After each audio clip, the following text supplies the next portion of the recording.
दर्शकवृन्द, कडा खबरको टप टपिकमा यहाँलाई स्वागत छ। म चर्चित ढुङ्गेल। पछिल्लो समय नेपाली राजनीतिक वृत्त निकै नै चलायमान बनिरहेको छ र दिन प्रतिदिन नेपालको प्रमुख राजनैतिक दल नेकपा भित्रको किचलो रुमलिरहेको छ र आज हामी यो कार्यक्रम मार्फत अबको नेपाली राजनीति र अबको सरकार कतातिर केन्द्रित रहन्छ जस्ताको तस्तै तपाईहरुमाझ प्रस्तुत गर्ने जमर्को गरिरहेका छौं। आउनुस् आजको यो विशेष अपरेसनमा हामीसँग हुनुहुन्छ नेकपाका अध्यक्ष तथा नेपाल सरकारका प्रधानमन्त्री केपी शर्मा ओली र नेकपाका अध्यक्ष प्रचण्ड आज हामीसँग हुनुहुन्छ। आउनुस् उहाँलाई स्वागत गरौं। स्वागत छ यहाँलाई। धन्यवाद। पछिल्लो समय तपाईहरु दुई जनाको जुवारीको कारणले गर्दाखेरि देश अनिर्णयको बन्दी बनिरहेको छ। एक अर्कामा दोष थोपरा थोपरको स्थिति छ। जनता यति बेला देशको भविष्य र जनताको भविष्य कतातिर केन्द्रित हुन्छ भन्ने कुरामा चिन्तित छन् र कोरोनाको कहरमा पनि छन् र उनीहरु शान्तिले सास फेर्न पाइरहेका छैनन्। जनताले तपाईहरुलाई 2/3 को बहुमत पनि दिएको छ। तपाईहरुको आन्तरिक खिचातानीले अब देश बर्बादीतिर गइरहेको छ। यसको दोषी को? प्रचण्ड। मलाई निश्चित रूपमा कुरो के छ भने साच्चै जनताले थाहा पाएको कुरो हो। सहमति अनुसार अहिले उहाँले मैले कुर्सी छोड्नु पर्ने नछोडेको कारणले गर्दा देश अनिर्णयको बन्दी बनेकै हो। निश्चित रूपमा यसको सम्पूर्ण कुरा अहिले ओलीजीको हातमा छ, उहाँको हातमा अहिले बकुण्डो छ। त्यसले गर्दाखेरि उहाँले अप्ठ्यारो पार्नु भएको छ भन्ने मेरो पार्टीको मेरो आफ्नो मान्यता हो। निश्चित रूपमा हो कि होइन भन्नुस्, जनताका अगाडि भन्नुस्। यो भकुण्डो कहाँ छ? भकुण्डो कहाँ छ होइन, अहिले तपाईले राजनीतिक रूपमा भकुण्डो तपाईकै हातमा छ, गोल लाउने कि नलाउने। त्यसले गर्दाखेरि हावा कुरो तपाईले गर्नुहुन्छ भने हावाबाट मैले बिजुली बाल्दिने, हावाबाट ग्यास भर्दिने भन्ने कुरो गर्ने तपाई। निश्चित रूपमा म हावाको कुरो गर्छु भन्न खोजेको के हो?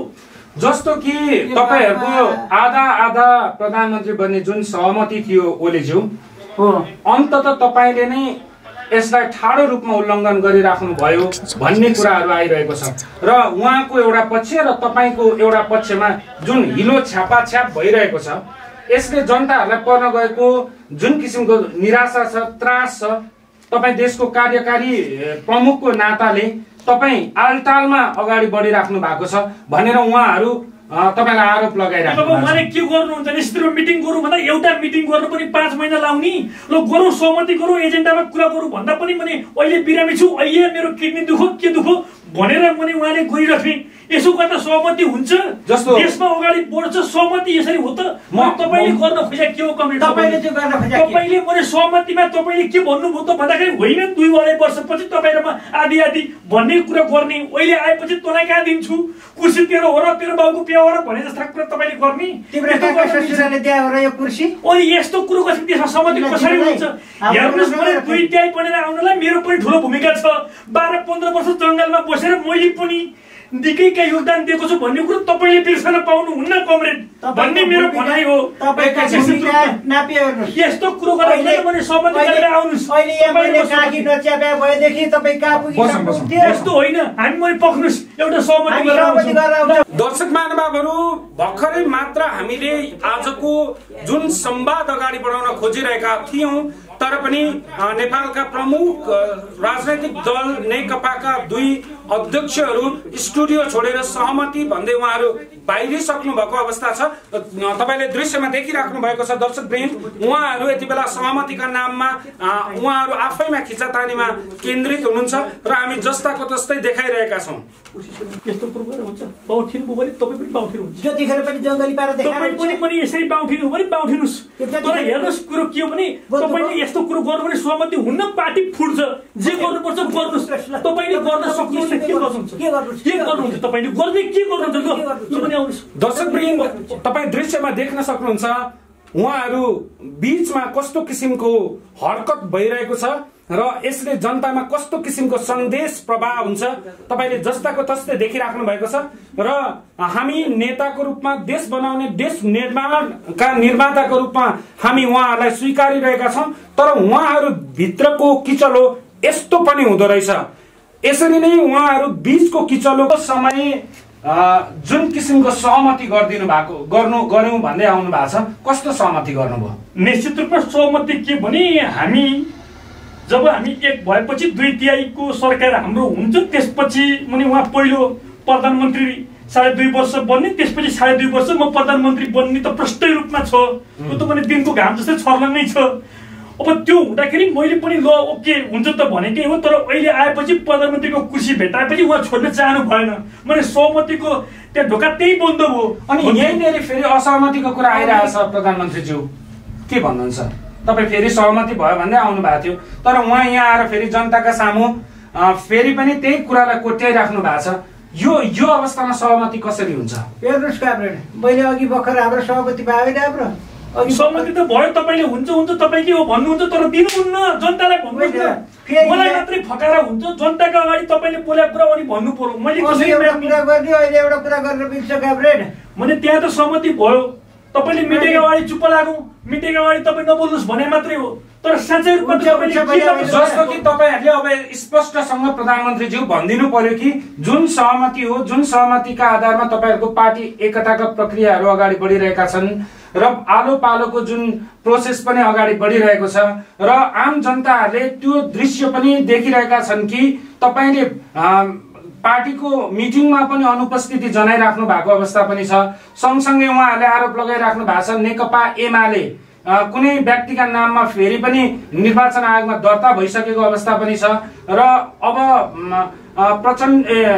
अब केपी शर्मा ओली फेरि नेकपामा फर्किँदैछ भन्ने किसिमका हल्लाहरू पनि यत्र तत्र भइरहेका छन्। फेरि तपाईँहरू सहमतिको कुरा गरेर आउनु भएको थियो, स्टुडियोभित्र आइसक्दाखेरि तपाईँहरूले फेरि सहमति गर्नु पर्यो बोल्न। अब के तपाईँको धारणा के? मेरो धारणा केही पनि छैन। सहमति भइरहेछ, तपाईँ ढुक्क हुनुहोस्, केही नहुन्जेल केही पनि हुँदैन। उहाँको पनि धारणा के छ भने म भनिदिन्छु, हेर्नुहोस्।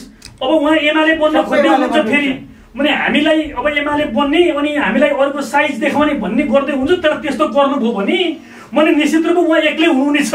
हामी सम्पूर्ण नेताहरू मैले एक भइसकेका छौँ। त्यसले गर्दा तपाईँले मैले अब हेर्नुहोस्, कोरोनाले यस्तो भइसकेको छ, देशमा विभिन्न समस्या छ, तर त्योतिर नलाग्ने, मिटिङ बस्दै नबस्ने, खालि बाटोमा बस्ने, म बिरामी छु मात्रै भनेर देश चल्छ। यस्तो नसक्ने मान्छेले छोड्दै हुन्छ भन्ने जनताहरू यति बेला प्रत्यक्ष हुनुहुन्छ, प्रत्यक्ष प्रसारणमा हुनुहुन्छ र लाखौं लाख दर्शकहरूका लागि अबको निकास के हुन सक्छ देशको एउटा कार्यकारी प्रधानमन्त्रीको हिसाबले र नेकपाको अध्यक्षको हिसाबले यहाँको आधिकारिक धारणा हामी जनतालाई सुनाउन चाहन्छौँ। के भन्न चाहनुहुन्छ? अब पहिलो कुरो के भनौँ भनेदेखि अब यो कुर्सी छोड्ने रहरै छैन। हेर्नुहोस् न, कुर्सी छोड्न मन छैन मलाई। त्यस्तो भन्न पाइन्छ? कुर्सी छोड्ने रहरको कुरो हो, यहाँ रहरले गर्ने बस्ने कुरो। अब के त जस्तो उहाँहरू तपाईँलाई कुर्सीमा बस्नै नदिने कुरा गरिराख्नु भएको छ, तपाईँ रहरै पुगेको छैन भनिराख्नु भएको छ। अध्यक्ष पनि आफै, प्रधानमन्त्री पनि आफै, अनि तपाईँले जे भन्नु त्यही मान्ने। म चाहिँ तपाईँको पनि ब्याग बोकेर हिँड्ने खलासी हो, सँगै पाइलट भनेर भन्ने बेलामा अलिक खलासी बनाउन खोज्ने। तपाईँले पनि त्यसरी हेप्न मिल्छ? हेपे छैन के काप्रेड कुरा बुझ्नुहोस् न यार, मैले कति भनिसकेँ तपाईँलाई। तपाईँ मिडियामा यसरी फकाउनुहुन्छ निश्चित रूपमा, अनि तपाईँले सहमति चाहिँ गर्नुहुन्छ, कार्यान्वयन गर्ने बेलामा तपाईँ बाउठिनुहुन्छ। त्यसले गर्दाखेरि अब मलाई उत्पातै रिस उठिसकेको छ। अब यस्तो तरिकाले हो भने तपाईँको कारणले पार्टी फुट्न सक्छ, त्यसको जिम्मेदारी तपाईँले लिनुपर्छ भन्ने मेरो ठम्याइ हो। उहाँहरू पार्टी फुटाउने कुरा गरिराख्नु भएको छ। फुटोस्, तर कुर्सी छोड्नेवाला छैन। फुटोस्। देश अहिले अहिलेको बन्दी बनेकै हो। जनतालाई म यही कुरा भन्न चाहन्छु, तपाईँले देख्नु भएको छ मैले कति ठुलो त्याग गरेर आएको छु। 12-14 वर्ष जङ्गलमा बसेर यत्रो त्याग गरेर आएको मान्छे, मैले सँगै जाउनु त ठिकै छ, देश बनाइन्छ भनेर उहाँसँग सहमति गरेर आएँ। तर अहिले आउँदाखेरि उहाँले यसरी मलाई चाहिँ साइड लाउन खोज्नु हुँदैछ। यसले गर्दा उहाँलाई म केही आफ्ना धारणाहरू प्रधानमन्त्रीज्यू के हो त? अब कुरो के छ भने उहाँलाई मैले 2 वर्षपछि दिन्छु भनेकै थिएँ। अब अन्तिम आवरमा आएर अब मैले पनि केही लिडरसिप गरेँ होला होइन।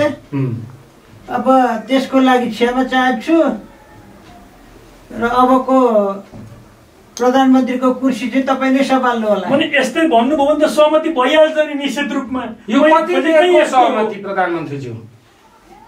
यहाँबाट नजाउन्जेलको सहमति, अनि गएपछि फेरि सहमति अर्कै गर्ने कुरा बुझ्नुहोस् न। यता मिलाइरहेको छु के हो, यस्तै भएर भने हाम्रो अहिलेसम्मको सहमति हुन्छ। फेरि कार्यान्वयन गर्ने बेलामा यसरी धोका पाइन्छ भने उहाँ मान्छे कतिसम्मको चालबाजी हुनुहुन्छ भन्ने कुरो देखिसकेको छ। तपाईँका प्यानलका मान्छेलाई मिलाइरहनु भए त मिलाउँछु, अनि यता पत्रकारसँग पनि म पुरा बेलाउला। त्यसैमा लिनु पर्दैन। त्यसै जनताले भनेका हुन् मैले 100 नेपाली बराबर 1 झापाली भनेर देख्नुभयो उहाँको पारा यस्तो पारा। यो जुन किसिमको खिचातानी तपाईँहरू क्यामेराको अगाडि गरिराख्नु भएको छ, जुन किसिमको ललिपपको क्रियाकलाप देखिराखेको छ नि, यसमा जनताहरू अब कसरी आश्वस्त हुने?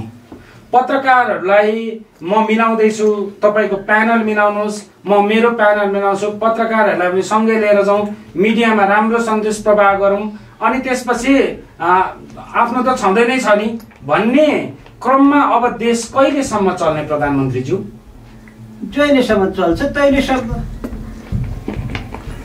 अनि यस्तो बाउठ्याप्रले देश चल्छ ल? देख्नु उहाँको कुरा सुन्नुभयो नि त। अब के त तपाईँहरूको अब के भने निश्चित रूपमा म प्रधानमन्त्री भएँ भने देशका सबै समस्याका समाधान हुन्छन् भने कायापलट हुन्छ। निश्चित रूपमा त्यो ढुक्क हुनुहोस्। तपाईँसँग चाहिँ आधार के त? दुईचोटि त तपाईँ विफल बनिसक्नु भएको छ नि। मैले हेर्नुहोस् अब आधार छन्, त्यो बेला त मलाई लडाउन खोजेकै हो। मेरो प्रदर्शन पनि त्यतिखेर कमजोर थियो। हेर्नुहोस् अब प्रदर्शन अलि बलियो पनि भएर आएका छन्। मैले अब साँच्चै देशका लागि मैले गर्ने मसँग भिजन पनि प्रष्ट छन्। त्यसले गर्दाखेरि अब के छ भने अब यसरी मैले बिरामी भरेर अस्पतालमा बसेर देश चल्दैन। हेर्नुहोस् यसरी मैले अस्पतालमा बसेर जान दिनु भएको हो नि त्यति बेला त। मैले माया गरेर दया गरेर दिएको हो। तर कस्तो भयो त भन्दा तपाईँले एउटा कथा सुनाउँछु। हेर्नुहोस् एउटा पनि लाउरे आएछ भने विदेशबाट, एउटा किसानले भने रहर गरेछ। हेर्नुहोस् लु मलाई तपाईँको लुगा एकछिन दिनुहोस् म लाइहेर्छु भनेछ। अब ठिकै छ किसानले रहर गरिहाल्यो भनेर मैले त्यो लाउरीले पनि लुगा आफ्नो फुकालेर दिएछ। हेर्नुहोस् लाउनलाई लाइसकेपछि त्यो पनि किसानले म तँलाई तेरो लुगा दिन्न अब भनेछ। अब त्यसो गरेर दिँदै दिन्छ भनेपछि त्यस्तै उहाँले पनि सहमति गरेर ल हुन्छ भन्नुभयो। सहमति गरेपछि अब तँलाई दिन्न भन्नुहुन्छ, त्यस्तो पनि गरेर हुन्छ। जस्तो तपाईँ कथा सुनाउने, उहाँ सुनाउने, कथा सुनाएर र उखान टुक्का चलाएर देश चल्छ। मैले त्यसरी त देश चलिँदै राखेको छ अहिलेसम्म। मैले कहाँ बन्द भएको छ र? तर उखानले मात्रै चाहिँ देश चल्ने होइन। निश्चित रूपमा उहाँ त उखान मात्रै भनेदेखि बाहेक अरू के पो गर्नु भएको छ र? लचार पाटो लाउनु भएको छ केही पनि छैन। त्यसले गर्दाखेरि मलाई नराम्रो दोष मलाई देखाउनुहुन्छ, राम्रो काम मैले गरेँ भन्नुहुन्छ, त्यस्तो कुरो गर्नुहुन्छ उहाँ। प्रधानमन्त्रीज्यू कुनै बेला सडकमा निकै तपाईँ कुर्लिनु भएको थियो, प्रचण्ड प्रधानमन्त्री बन्दाखेरि पशुपतिनाथको पुजारी परिवर्तन हुनुपर्छ, नेपाली हुनुपर्छ भन्ने कुरा उठिरहँदाखेरि प्रचण्डको सरकारलाई त्यति बेला गर्ल्याममा लडाउन प्रमुख भूमिका तपाईँको थियो। फेरि तपाईँको सरकारले पनि यति बेला पशुपतिको पुजारी पनि अब नेपाली हुनुपर्छ भन्नेतिर केन्द्रित भयो। किनभने यो लकडाउन सँगसँगै विभिन्न किसिमका योजनाहरू पनि तपाईँहरूका क्रमशः आइरहेछन्, तर तपाईँहरूको घरै छिन्न भिन्न भइसकेको छ। अब यो पशुपतिको पुजारीको नाम लिने बित्तिकै नेपालको कम्युनिस्टहरूको चाहिँ पतनको श्रृङ्खला सुरु भएकाको दोस्रो उदाहरण बन्दैछ। अब बन्दैछ भनौँ कि नभनौँ, अब कसरी जवाब दिने? मैले त बोल्नै सकिनँ यहाँसँग। जस्तो तपाईँलाई पशुपतिनाथको पुजारीको काण्ड हो नि एउटा तपाईँको पहिलो मलाई त्यस्तै काण्डले गर्दा मलाई असफल बनाएकै हो निश्चित रूपमा। अहिले फेरि अहिलेको सरकारले पनि पशुपतिको भट्ट चाहिँ नेपाली हुनुपर्छ भन्न थालेछ नि। मैले हो निश्चित रूपमा हो, किनभने त्यो चलखेल धेरै हुन्छ। मैले त्यो चलखेलले गर्दाखेरि एउटा यो त के बुझ्नुहोस् भने सरकारको प्रधानमन्त्री भन्दा पनि पशुपतिको भट्ट पावरफुल छ हाम्रो देशमा। किनभने भारतबाट उता ग्रान्ड डिजाइन भएर आएको छ, त्यसले गर्दाखेरि यी सबै कुराबाट कतै न कतै चलायमान छन्। ग्रान्ड डिजाइन छ, देशमा कसैको रिमोटबाट चलेकै छ भन्ने कुरा बुझ्दा हुन्छ। भट्ट पनि लगायत कुराले गर्दा, त्यसले गर्दाखेरि म त के भन्छु भने अब बाहिरी हस्तक्षेप बन्द गर्नै पर्छ। जस्तो अब फेरि प्रसङ्गमा आउँ, तपाईँहरूको सहमति, अन्तिम सहमति अब जनताहरूलाई घोषणा गरिदिनु पर्यो। अब निश्चित रूपमा अहिलेको भएको सहमति के हो भने अब घर गएपछि म सोध्छु तपाईँलाई प्रधानमन्त्री दिन्छु, तपाईँ चुप लाग्नुहोस् भन्नुभएको छ उहाँले। हो भनेपछि यो सहमति विचाराधीन नै सहमति हो। विचाराधीन उहाँले अघि पक्का हो कन्फर्म हो भनेर मैले पशुपतिनाथको कसम पनि खानु भएको छ। अहिले विचाराधीन भन्नुहुन्छ। पशुपतिनाथको कुरा त उहाँले गरे, मैले गरेकै होइन। दर्शकवृन्द देखिराख्नु भएको छ तपाईँले पछिल्लो राजनैतिक घटनाक्रम अनि त्यसका मुख्य नायकहरू जो हामीसँग प्रत्यक्ष संवादमा हुनुहुन्छ, उहाँसँग हामी कुराकानी गरिरहेका छौँ र उहाँहरूभित्रको आन्तरिक किचलो कतातिर गइरहेको छ, कतिको धमिलो बनिरहेको छ र उहाँहरू कस्ता तर्कहरू गरिराख्नु भएको छ। अन्ततः यहाँ क्वेसन सोध्नको लागि पनि निकै गाह्रो भइरहेको छ। प्रसङ्ग र क्वेसन र उहाँहरूको तर्क र उहाँहरूको प्रवृत्ति यति बेला निकै नै रोमाञ्चक बनिरहेको छ।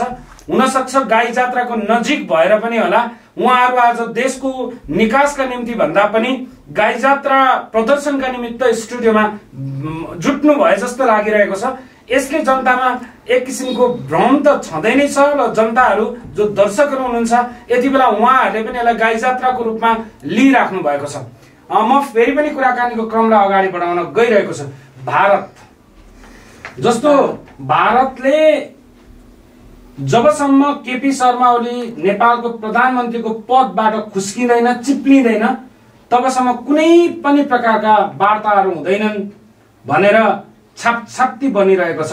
तपाईँ भारतका मिडियाहरूको मुख ढुक्नको लागि च्यानल बन्द गर्न निर्देशन दिइराख्नु भएको छ। अब भारत पनि तपाईँको पछि लागेको छ नि? पछि लागेको छ। मैले गर्दा नि यहाँ नेपालको चाहिँ कालापानी पुल एक नक्सा भएको होइन, अरू कसले गर्न सकु? म जस्तो प्रभावशाली, म जस्तो दर आटिलो नेता कोही छ अहिलेसम्म? यही मात्रै हो उहाँको कुरा। मैले एउटा काम गर्नुभयो भने त्यो मैले गरेको भन्ने त्यसैमा मात्रै रटान गरेर बस्ने।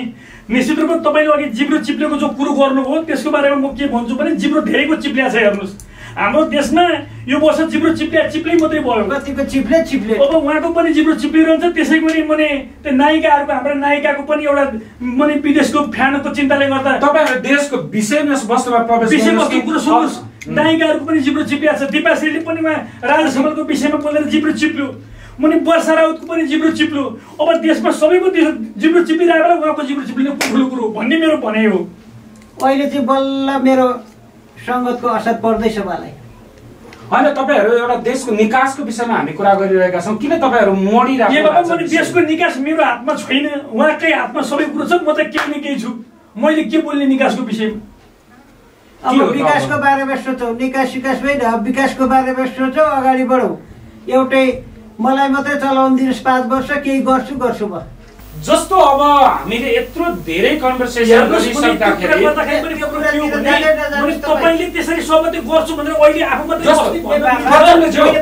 एउटा निष्कर्ष जनतालाई भनिदिनुहोस्। निष्कर्षको कुरो केही पनि छैन। उहाँले मैले सहमति तोड्नु भएको छ, उहाँले त्यसो गर्नु भएन भने मैले त हेरेको गर्दै छैन। कुरो बुझ्नुभयो? त्यो कुरा तपाईँले हेक्का राख्नुहोस्, हेक्का राख्नुहोस्।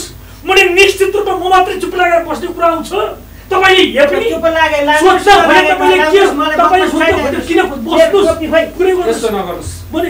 नगर्नुहोस्? तपाईँ चुप लाग्नुहोस्। यहाँ मैले आज छिनोफानो हुनुपर्छ, क्यामेरा बन्द गर्नुहोस्, उता फर्काउनुहोस्। अब किनभने यसरी हाम्रो विजित नगर्नुहोस्।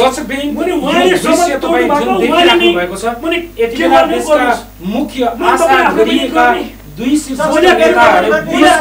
जुन संवाद नेपाली राजनीतिक वृत्तमा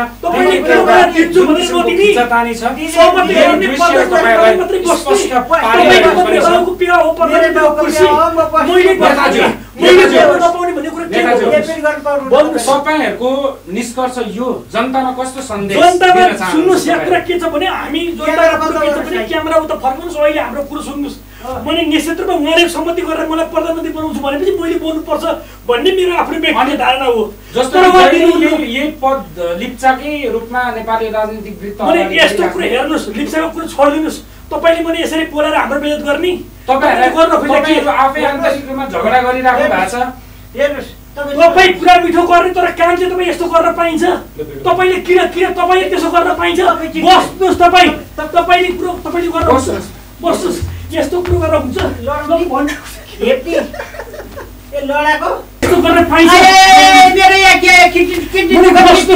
तपाईँले गर्दाखेरि सहमति नभएको भन्ने कुरा स्पष्ट भइसकेको छ।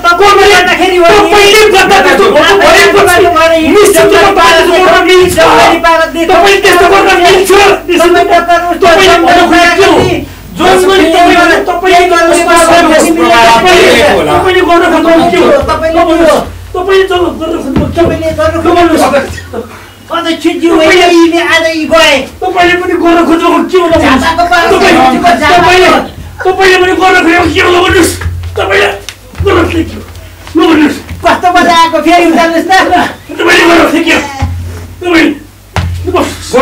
बस्नुहोस् तपाईँ बस्नुहोस् न बन्द गर्नुहोस्